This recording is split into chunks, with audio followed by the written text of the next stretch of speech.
Do you find yourself trying to constantly control everything that you do in your life to try and prevent harm? Maybe you feel like you're responsible for others around you. Maybe the thoughts that you're having, the feelings that you're having are scary and frightening. So if that sounds like you, and you are that sort of person that really cares about people and really cares about your loved ones, the reason that OCD tends to focus on such topics is because those things are so important to you. And that's why it can feel so real and so frightening. But that doesn't mean that it is real. And that's really what we want to make clear today. Harm OCD is a subtype of OCD that focuses around harm to the self or harm to others. Examples of this might be, what if I left the cooker on and the house sets on fire and everybody that I care about gets hurt because of me? Well, I guess I need to check that cooker 6 times every hour. Otherwise, something terrible might happen. It might also look like I need to wash my hands. I need to keep washing my hands because every time I'm touching something, I'm worrying about who might touch that surface and whether I might be responsible for causing that person to get sick. Now, these are just a couple of examples. Harm OCD can look really like anything and everything. As long as it's focusing around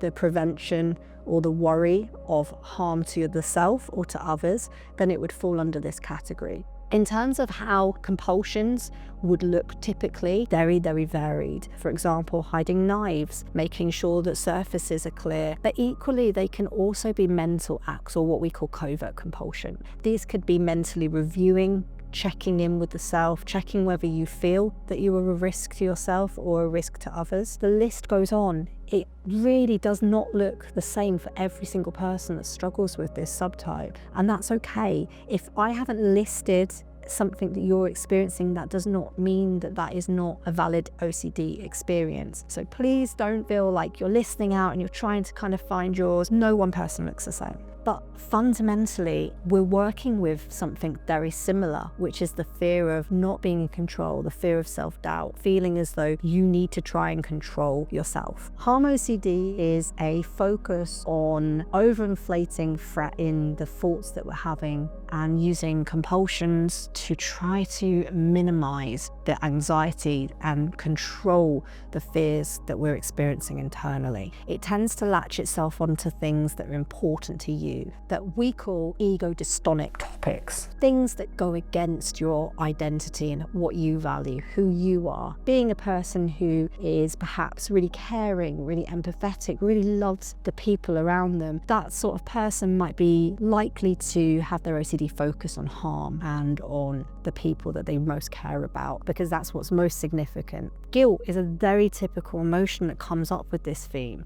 And so guilt in itself can often fuel the cycle. In order for us to really break free from the cycle, we have to be able to lean into it and have that acceptance and have that compassion for ourselves. Fundamentally, underneath all of these different themes is the same need to try and control anxiety and feeling as though we are trying to self-soothe, to move away from difficult feelings, trying to disprove anything. We're actually fueling the cycle. We're convincing ourselves that there's something to begin with that we need to be countering and arguing back. ERP is the gold standard for OCD treatment, and alongside working with tools around acceptance and working with your values, it can be really beneficial to work with exposure to these deeper themes around responsibility. Something that can be really helpful is working with imaginary exposure, because often with harm OCD, our fears can be very difficult to recreate in real life. We can use imaginary exposure in a number of different ways. So for example, we could write out a script. I could write out the feared narrative that I have, and then I could read it out loud to myself. And then I could really kind of sit and lean into the anxiety, the guilt, the feelings of panic that come up with that. And I can say to myself, you know, maybe this will happen, maybe it won't. Then again, I'll never know. I'll never be able to 100% know, and that's okay. And I'm gonna sit with this feeling anyway, and I'm not gonna avoid this feeling anymore. I'm just gonna embrace it. It wasn't easy myself going through this. And that's why it's really important that when we go through these techniques, we try and do it with a trained therapist and we do it in a graded fashion. So we talk about fear ladders in CBT, which is staggering your exposures. So we start with the smallest, the more manageable, and then we build up. As you get more confident, as you get more self-assured, as you start to realize just how much you can achieve, because you can achieve these things, you can step up to that next level, and you'll keep building in confidence, and you'll look back and you'll look down at that fear ladder and you'll think, wow, I didn't think I could even take the first run. I didn't think I could climb, but I'm at the top. And that is such an incredible feeling, to be able to leave your house without checking the stove 100 times, or be able to cook with your family for the first time when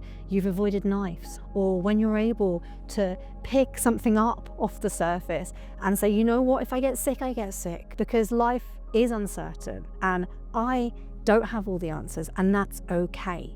And these techniques can get you there, but it takes time. Please know you're not alone.